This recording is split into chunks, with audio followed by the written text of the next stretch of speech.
Bonsoir à toutes et à tous. Je regrette de ne pas pouvoir être parmi vous ce soir pour échanger cet appel du 13 juin que bien entendu je soutiens pleinement. Je tiens à saluer tous les élus, les citoyens et citoyennes alsaciens, alsaciennes présentes ce soir. L'attitude des autorités françaises depuis quelques années et de l'entreprise gestionnaire dans ce dossier a été consternante. L'Alsace, mais plus largement l'Europe, risque de payer le prix fort d'une série de décisions inadéquates et irresponsables. La vulnérabilité du site, due à la présence de la nappe phréatique, aurait dû conduire l'État français à tout simplement refuser l'exploitation à titre expérimental de ce centre de stockage souterrain de déchets industriels toxiques. Il est intolérable que l'entreprise ait permis l'enfouissement de déchets non autorisés par le cahier des charges, entraînant le grave incendie de 2002. L'arrêté d'autorisation prévoyait expressément le déstockage de tous les déchets au bout de 30 ans maximum ou à la suite d'un accident majeur. L'arrêté respectait en ce sens le principe de réversibilité entré dans la législation française en 1992. Cette promesse a, à nouveau, bien vite été oubliée.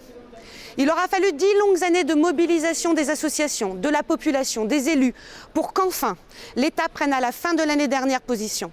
La solution proposée du seul déstockage des déchets mercuriels et le scellement des galeries est un premier pas, mais il est à mon sens insuffisant et incompatible avec les règles communautaires, avec la préservation de notre ressource en eau, avec la protection des Européens et Européennes présentes, mais aussi des générations futures.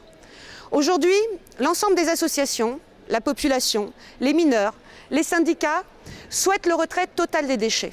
La faisabilité technique et financière de ce scénario a été confirmée. L'exemple suisse de l'assainissement des anciennes galeries des fours à Chaussin-sur-Sanne doit être suivi en Alsace. Monsieur Buser, dont je me réjouis et je salue la présence à vos côtés ce soir, a mené avec succès les opérations de déstockage des déchets chimiques de ces galeries. Il a établi que déstocker Stocamine est possible pour un coût d'environ 40 millions d'euros, soit la moitié de l'aide aujourd'hui débloquée par l'État. Une solution existe donc. Le déstockage total est la seule solution socialement, économiquement, environnementalement acceptable. L'État français a toutes les cartes en main. Et je crois que nous allons dans le bon sens. J'en veux pour preuve que Madame Batho, ministre de l'Environnement, a reçu les élus et les représentants du collectif et a été sensible à vos arguments. Qu'elle a chargé M. Roltangui d'assurer l'interface entre elle et les acteurs de terrain. Il m'a assuré, lors d'un dernier entretien téléphonique, qu'il était tout à fait disposé à rencontrer le collectif dès l'automne. Et puis enfin, dès la rentrée de septembre, un débat public sera initié pour envisager avec l'ensemble des acteurs les conditions et la faisabilité du déstockage complet. Votre mobilisation sans faille, que je tiens encore à saluer, paiera. Vous avez été entendus. Il nous appartient maintenant de continuer à convaincre et de s'assurer de la mise en œuvre de ce déstockage complet dans les meilleurs délais. Comme vous, j'y crois parce que si nous mettons nos forces en commun, nous avons un réel pouvoir.